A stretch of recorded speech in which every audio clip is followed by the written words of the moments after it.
Hey, everybody. I want to take a second before we get into today's episode to thank our sponsor, War Athletics, WOR Athletics. Please go check them out. They are on Instagram now. And we have a second one that I wanted to bring up.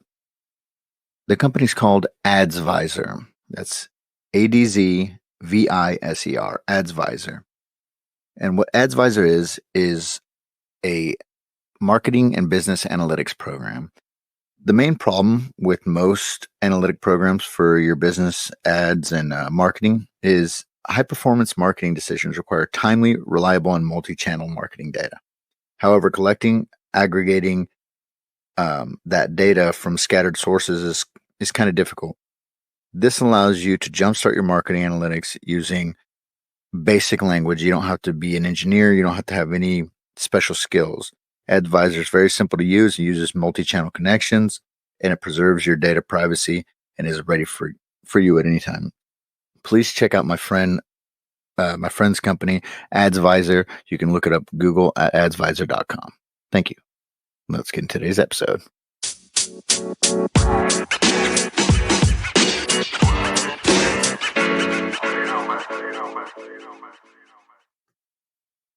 Hey, ladies and gentlemen, welcome back to Take One to Give One podcast. Today, we are doing another installment of White Belt Wednesday.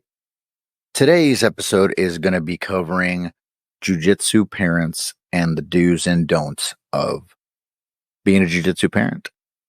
It's always awesome if you're close with your parents and they take part in all your sporting events, and you get together and you can have conversations and just get to talk about what you like to do and what you love to do in life. Now, with that being said, there are a lot of don'ts when it comes to being a jiu-jitsu parent. And I just want to preface this with saying, I understand as a parent, I understand that you always want to be there for them. You want to be their support. You want to be their backup, and you truly just care about your kid, right? You always are going to just want the best for them. But sometimes the best for them isn't what you're actually you're giving them. Okay, support is always important. You always want to support your kids. You always want to support their dreams and everything that encompasses that. But let's get right into some of the don'ts. Okay, number one, don't shout at your kid. Don't yell at them. Don't harass them, and especially don't try to punish them or put rewards for something that you feel you want them to have. Like, let's say if you don't do well at this tournament, or if you don't do well in practice, you can't get that bike that you wanted, or you can't get that, game, or whatever the case may be. That's going to limit them so bad. It's going to absolutely just crush them, because they're going to have an expectation of what they believe is good, not what we see as good, what they themselves believe is good. And if they don't meet that criteria, which is really hard with any athlete that's, especially that really truly is obsessed with this sport, I I don't know anybody that's, been training for an extended period of time that's at the highest level that doesn't believe that they can improve. So it's going to be really hard for them to keep that that level and sustain it and believe that in themselves, right? So don't do that. Don't do that for your kids.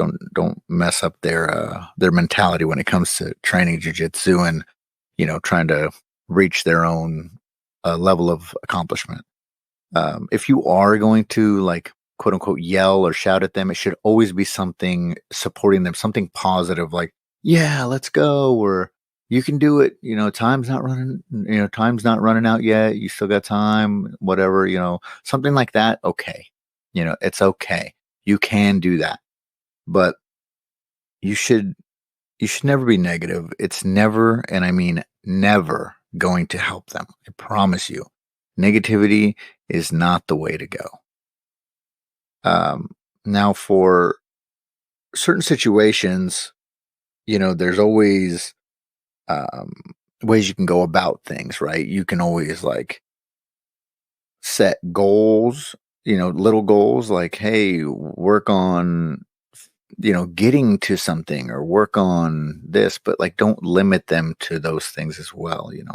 One of the biggest things that I see in jiu-jitsu, especially competition jiu-jitsu, but even in training, I've seen this in training rooms and it blows my mind that it's even a thing. But don't coach from the sideline if you are a parent.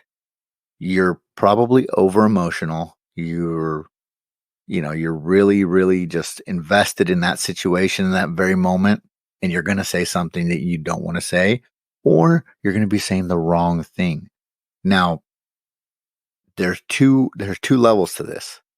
It's bad enough if you are a parent and you're just like, you want them to be so good, and you got some you're like a blue belt parent, and you're thinking, man, come on, you got this. I know you've done this with me at the house. That's bad enough. But the majority of the time, the parent doesn't train at all. You have zero idea what you're talking about. It's the absolute worst.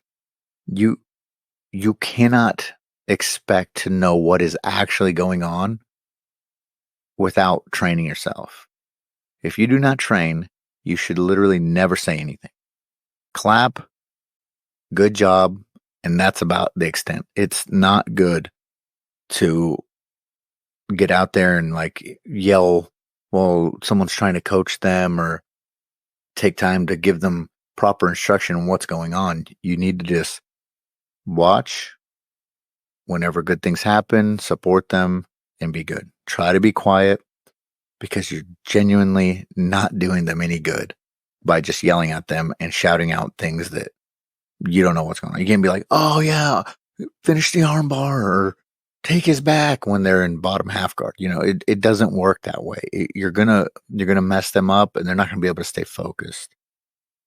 Now, with that being said as well, one of the things you can do is get on the mats with them, train, take even if it's just like a 1 month or even a week, it builds so much, like so much of a bond and just a great feeling for them to know that you support them so much in what you're doing that you're willing to get out there with them and show them what's going on.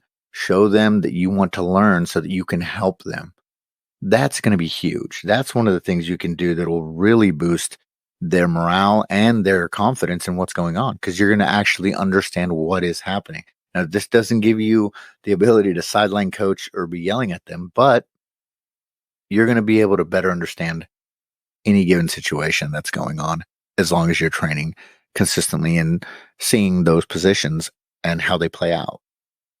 Now, another thing you should make sure is if your kid is competing and they're going out there and they've done their, local tournaments or even a big major tournament, PANS or any of the IBJJF tournaments, you have to understand as well that you need to make sure as a jiu-jitsu parent, you need to make sure to ask the kid if they even want to be competing. Do you want to be here? Or if they are competing and they enjoy it, but now you're starting to sign them up every week and just go every week. Maybe they don't want to compete that much. You don't want to push your agendas and your goals and dreams for them onto them. Give them the opportunities and the tools to build those situations and see how they play out. Give them some space, give them time to grow, and those things will develop into either they fall in love with the sport or they don't. And if they don't, that is okay. You don't have to compete to be good. It helps, but you don't have to compete to be a very good jiu-jitsu practitioner. You just have to be a student of the martial art and understand, if you want to be that guy, that competitor, you can be. Or that little girl, you want to be a competitor when you get older, you can do that. But you don't have to. And you don't have to be proficient at jiu-jitsu. So think about those things, really take into consideration, what they're trying to get out of jiu-jitsu and what you want them to get out of jiu-jitsu, because those sometimes are not the same thing. And you shouldn't push your stuff onto the kids, because they're the ones that are going to grow up and really remember, oh man, I remember when my mom and dad, took me to all the jiu-jitsu competitions that I wanted to do. They were the greatest. They were the most important thing in my life. And I'll always remember them and love them for that. Or, oh, my dad used to make me do all these tournaments. I was always sore, beat up. Now my back hurts all the time. My legs hurt, and they're just going to resent that. You don't want that for your kid, and you don't want that for your relationship with your kids. So please be mindful to your coaches of your kids, and to their teammates that are trying to help them, improve and keep progressing in their skills, because, they're there to help you. They're there to help them, and they're there to help you understand what's going on and really have them prepared for what they're going to do. The coach has to understand, um, what's going to be asked of the competitor or the student at any given time. And if you're sitting there shouting stuff out, that takes from their time, it takes from their attention span. One thing that I'll say, one more before I get out of here. um, when I'm at jiu-jitsu, I don't I literally don't think about anything but jiu-jitsu. Like, I would say that's 99% of jiu-jitsu practitioners, period. You don't have a lot of capacity to do a lot of thinking while you're on the mats, because you're in that moment and you're very present.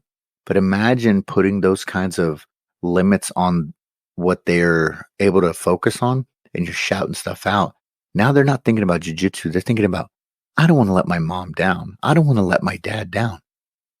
You have to let them absorb everything to the highest, most they can. The capacity that they have to think and process, it's very it's very limited. And then the short amount of time that you have to take that stuff in is even smaller. So just take that into consideration.